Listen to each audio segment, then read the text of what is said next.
वंदे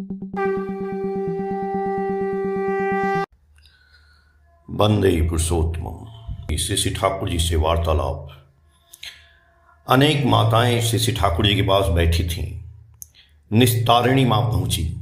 निस्तारिणी माँ के प्रणाम करते ही श्री श्री ठाकुर आंखें दबाकर न जाने उनसे इशारे में क्या बोले।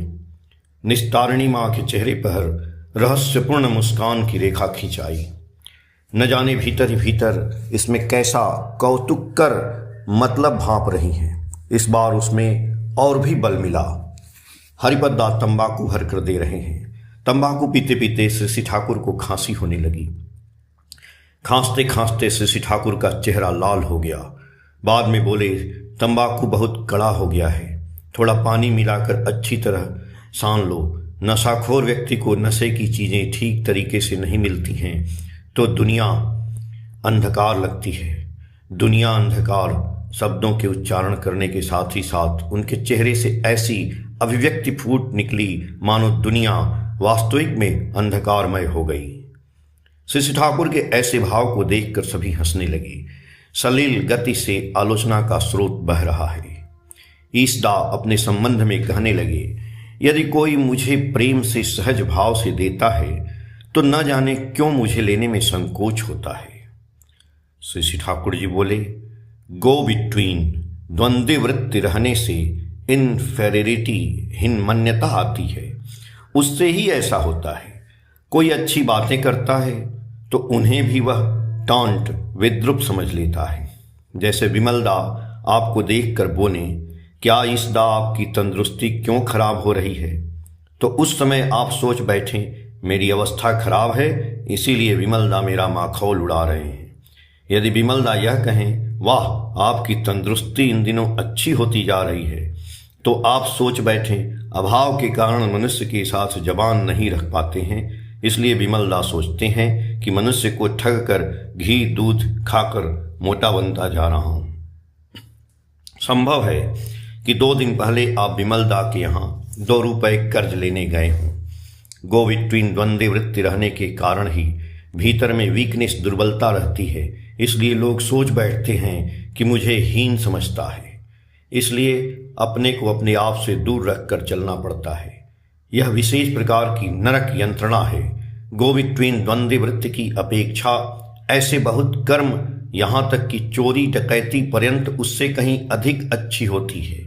इसका अर्थ यह नहीं लगाएं कि मैं चोरी डकैती करने कहता हूँ। इस विषय में मेरी धारणा है कि चोरी डकैती के अभ्यास से जितनी आसानी से कोई व्यक्ति मुक्त हो सकता है, गो बिट्वीन द्वंद्व वृत्ति के अभ्यास से मुक्ति पाना उससे कहीं कठिन है। गो बिट्वीन द्वंद्व वृत्ति को छोड़ने पर भी पहले का गो बिट्वीन द्वंद्व वृत्ति धर दबाता है। खूब शक्तिशाली हुए बिना उससे पार पाना कठिन है। चाहे जो हो, अब और गो बिट्वीन द्वंद्व वृत्ति नहीं करूंगा, ऐसा कठोर संकल्प लेकर उठ खड़ा होना चाहिए और इस संकल्प से जरा भी टसमस नहीं होना चाहिए। सर पर आंधी या तूफान क्यों न आ जाए, अपने विषय में मनुष्य से साफ साफ कहने पर परिणाम अच्छा ही होता है। यदि तुम्हारे पास कोई कुछ रखना चाहता है तो रखने के पहले उसे स्पष्ट रूप से कह देना चाहिए, मैं खर्च भी कर दे सकता हूँ, समय पर आप नहीं भी पा सकते हैं, यह समझकर भी मुझे रखने देते हैं तो दे सकते हैं। निश्चित रूप से जबान नहीं देनी चाहिए। चेष्टा करूँगा यह कहने से काम चल सकता है। कैसे बात करनी चाहिए यह पहले ही तय कर लेना चाहिए। अंग्रेजी में ऐसे अभ्यास नेशनल कैरेक्टरिस्टिक राष्ट्रीय चरित्र में परिणत हो गए हैं। Both in word and action, कथनी और करनी में कॉशसली सावधानी से गो बिट्वीन को अवॉइड करना होगा। द्वंद्व वृत्ति की अवहेलना कर चलना होगा। जिसे जिस उद्देश्य से रखा गया है उसे उसी उद्देश्य में व्यय करना चाहिए। गो बिट्वीन द्वंद्व वृत्ति कर यदि दान ध्यान या सत्कर्म किया जाए तो उसमें किंतु अपराध ही होगा। गो बिट्वीन द्वंद्व वृत्ति का दूसरा नाम मिथ्याचार भी रखा जा सकता है, क्योंकि यह सत्ता संवर्धना को हनन करता है। गो बिट्वीन द्वंद्व वृत्ति बहुत बड़ी चीज है। इसमें ट्रेचरी, विश्वासघातकता का वैग्योर 7 रंग है। चाहे जो हो या नहीं हो, इतना तो अवश्य है कि गो बिट्वीन द्वंद्व वृत्ति धर्मराज की चीज नहीं है। सत्ता पोषणी उपचयी आचरण के मामले में जिसे गो बिटवीन द्वंद्व वृत्ति है, खासकर जहां पर्सनल प्रॉफिट व्यक्तिगत लाभ की संभावना रहती है, वहां उस काम में ब्लंडरिंग मूव गलत चाल लेता ही है। संभव है कि उसी मुहूर्त में उसे शौच महसूस हो। अनेक व्यक्ति आकर कहते हैं, ठाकुर मेरा समय अभी बहुत खराब जा रहा है, ग्रह गोचर है।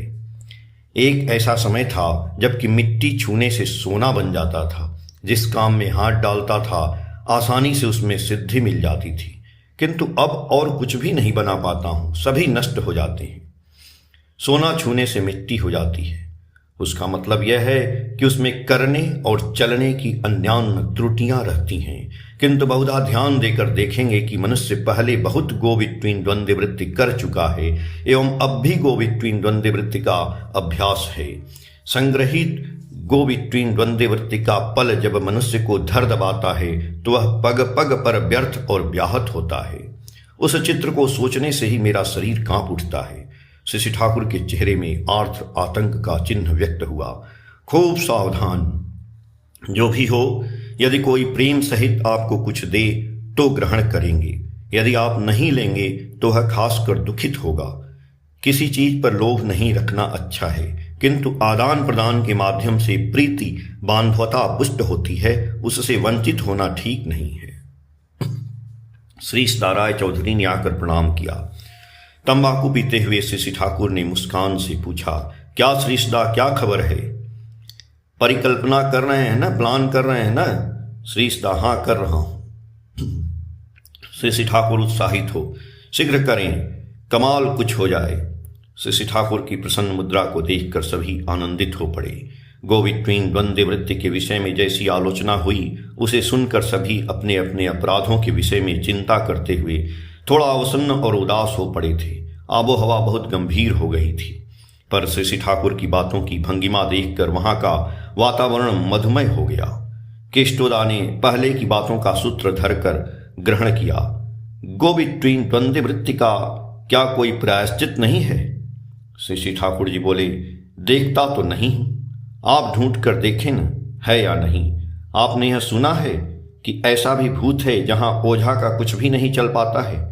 यह भी उसी तरह है, शॉर्टकट, सहज भी कोई प्रायश्चित है, ऐसा मुझे प्रतीत नहीं होता। चिंतित मुद्रा में यह कैसी सर्वनाशक चीज है जो इह काल से लेकर पर काल तक बर्बाद कर देता है। चरित्र में थोड़ा भी बल नहीं रहता है। कन्विक्शन, विश्वास नाम की कोई चीज नहीं रहती। चाहे वह जितनी भी अच्छी बातें क्यों न करे, पर वह खाली ही आवाज प्रतीत होती है, उसमें कोई वस्तु नहीं रहती। इसलिए मनुष्य के हृदय में गहरे तथा अस्थायी रूप से कोई छाप नहीं छोड़ सकती है। परिवेश मेरे द्वारा बहुधा सूक्ष्म रूप से गो बिटवीन द्वंद्व वृत्ति करा छोड़ता है। जैसे तरु के हाथ से पानी पीने की इच्छा हुई, मैंने उस ओर इंगित भी किया, तरु भी देने के लिए प्रस्तुत हुई, तो उसी बीच दूसरा व्यक्ति पानी लेकर आ उपस्थित होता है। तरु भी उस समय कुछ नहीं कर पाती है, पर बाद में झगड़ा आरंभ हो जाता है। इस विषय को लेकर ही एक अनर्थ हो जाता है। मुझे भी तो कुछ करने का उपाय नहीं रहता है। मैं जब जिसके द्वारा जो भी चाहता हूं उससे यदि नहीं पाता हूं तो मुझे अच्छा नहीं लगता है। रीति अनुसार असुविधा होती है, पर मुंह खोलकर कुछ नहीं कह सकता हूं, क्योंकि किसी के हृदय में कहीं चोट न पहुंचे, पर मुझे उसमें बहुत कष्ट होता है। अनेकों ऐसे प्रवृत्ति मुखर होते हैं जिन्हें मेरी पसंद अपसंद, सुविधा असुविधा के विषय में कोई चेतना नहीं रहती।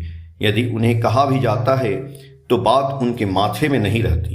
कहने का सार यह है कि वे दूसरे के विषय में अंधे बने रहते हैं। वे केवल जानते हैं अपने खाम ख्याल को चरितार्थ कर सेवा करने का दंभ लेकर चलना। उस सेवा में मुझे भी कोई सुख स्वस्ति नहीं मिलती, उन्हें भी कोई सार्थकता नहीं। अन्यथा मनुष्य यदि सही दृष्टि भंगिमा से सुकेंद्रिक होकर मामूली काम तक भी त्रुटि रहित भाव से श्रद्धा सहित करे तो उसके जरिए जो उसे बोध, ज्ञान और नियंत्रण शक्ति प्राप्त होती है, वही उसे भूमा के मंदिर में पहुंचा सकती है। सर्वोपरि वह निर्मल आत्म प्रसाद लाभ करता है, और लाभ करता है एक को खुश करके स्वयं खुश होने का आनंद। जो अहंकार की सेवा करते हैं वे सार्थकता का संधान कैसे पाएंगे? पर यह सोचकर सार्थकता के लोभ में यदि कोई सेवा करता है तो उसकी सेवा किंतु सार्थक नहीं होती है। जो प्रेम सहित करता है वही सार्थक होता है।